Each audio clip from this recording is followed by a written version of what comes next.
Hello दोस्तों, मैं ABS channel Vinod sir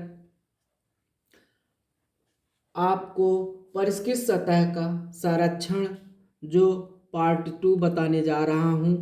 ठीक है, जिसमें लेड सीसा सभी धातुओं की अपेक्षा सबसे अधिक जंगरोधी धातु है।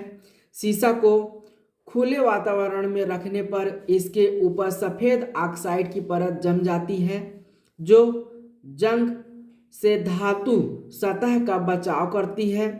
इसका प्रयोग अंडरग्राउंड टेलीफोन तथा बिजली के केबलों के लिए सीथिंग मटेरियल के रूप में किया जाता है।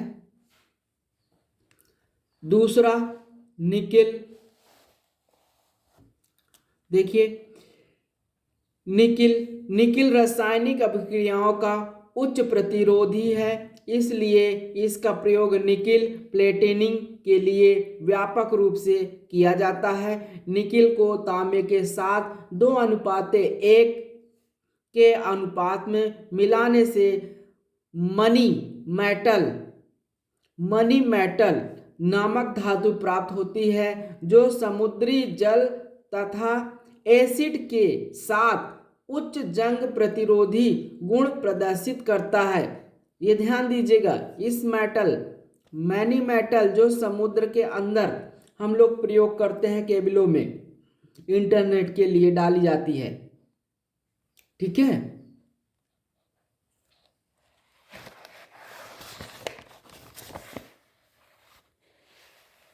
आइए देखते हैं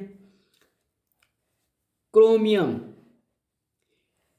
धात्विक सतह के विद्युत लेपन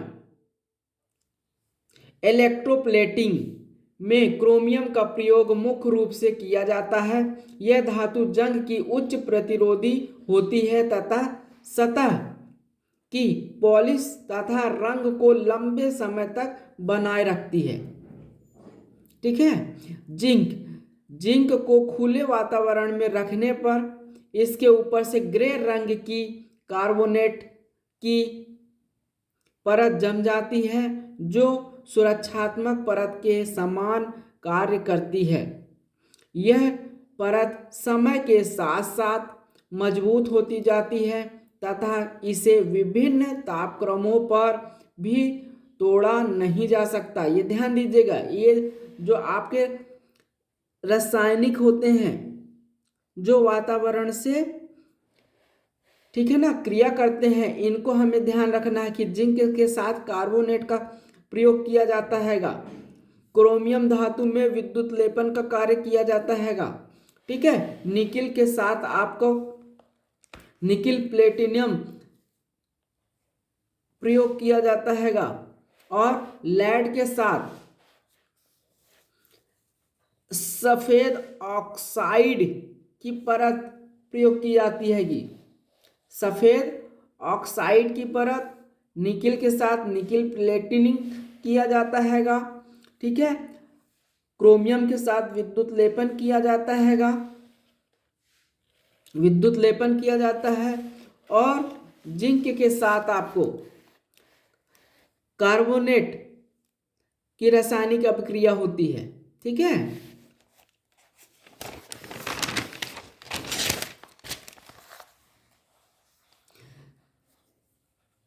सतह की तैयारी हम कैसे करते हैं? मशीन शॉप में प्रयोग की जाने वाली धातु छड़ों पर जंग, रस्ट आ जाना, ग्रीस या तेल आदि लग जाना तथा धूल पड़ना और जम जाना आदि स्वाभाविक कमियां हैं। मिलों में स्टील के विभिन्न सेक्शन बनाते समय उन पर मील स्केल, ये ध्यान दीजिएगा, मील स्केल काली हार्ड पट्टी जो पड़ जाती है आ जाती है। सतहों से इस अशुद्धि को हटाने की प्रक्रिया को ही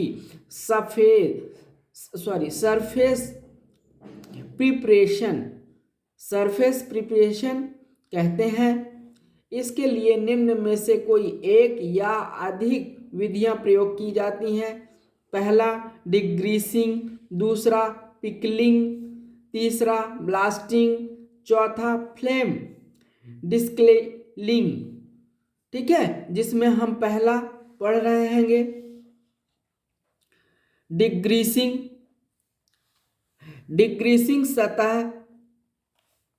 डिग्रीसिंग सतह पर लगी चिकनाई हटाने के लिए उपयुक्त सॉल्वेंट का प्रयोग किया जाता है। इनको प्रयोग करते समय सावधानियां बरतनी चाहिए क्योंकि ये शरीर के लिए हानिकारक होते हैं। छोटे जॉब सॉल्वेंट में डुबोकर रखे जाते हैं जबकि बड़े जॉब की सतह पर सॉल्वेंट को लगा दिया जाता है। निम्न में से कोई एक सॉल्वेंट प्रयोग किया जाता है। पहला सफेद स्पिरिट, व्हाइट स्पिरिट। दूसरा ट्राइक्लोरोइथाइलीन। तीसरा कार्बन टेट्राक्लोराइड। ठीक है, अब यहाँ पे नोट, सॉल्वेंट का धातु की सतह पर कोई भी विपरीत प्रभाव नहीं होता है। ठीक है, ओके दोस्तों।